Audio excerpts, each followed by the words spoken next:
ലോക്സഭാ തെരഞ്ഞെടുപ്പിന് തയ്യാറെടുപ്പ് തുടങ്ങി ബി.ജെ.പി. ദേശീയ നേതൃത്വം.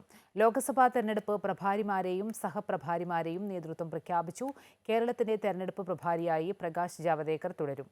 ബി.ജെ.പി. ഏറെ പ്രതീക്ഷ വെച്ച് പുലർത്തുന്ന തമിഴ്നാടിന്റെ ചുമതല ദേശീയ സെക്രട്ടറി അരവിന്ദ് മേനോനാണ്. തമിഴ്നാടിനൊപ്പം അരവിന്ദ് മേനോന് ലക്ഷദ്വീപിന്റെ ചുമതലയും ബി.ജെ.പി. നേതൃത്വം ഏൽപ്പിച്ചിട്ടുണ്ട്. നേരത്തെ ഉത്തർപ്രദേശിലെയും പശ്ചിമബംഗാളിലെയും ചുമതലകളിൽ പ്രവർത്തിച്ചിരുന്ന അരവിന്ദ് മേനോൻ ബി.ജെ.പിയുടെ തെരഞ്ഞെടുപ്പ് മുന്നേറ്റങ്ങൾക്ക് നേതൃത്വം നൽകി. ദക്ഷിണേന്ത്യയിൽ തമിഴ്നാട്ടിൽ ബി.ജെ.പി. വൻ മുന്നേറ്റമാണ് ലക്ഷ്യമിടുന്നത്. ഈ സാഹചര്യത്തിലാണ് അരവിന്ദ് മേനോൻ തമിഴ്നാട് ബി.ജെ.പി. ഘടകത്തിന്റെ ലോക്സഭാ തെരഞ്ഞെടുപ്പ് പ്രഭാരിയാകുന്നത്. നിലവിൽ സംഘടനാ പ്രവർത്തനത്തിൽ കേരളത്തിന്റെ പ്രഭാരിയായ പ്രകാശ് ജാവദേക്കർ തന്നെയാണ് ലോക്സഭാ തെരഞ്ഞെടുപ്പിലും സംസ്ഥാനത്തിന്റെ പ്രഭാരി. കേരളത്തിന്റെ സഹപ്രഭാരിയായി പ്രവർത്തിക്കുന്ന രാധാ മോഹൻദാസ് അഗർവാളിന് കർണാടകയുടെ തെരഞ്ഞെടുപ്പ് പ്രഭാരി എന്ന ചുമതലയും നൽകി.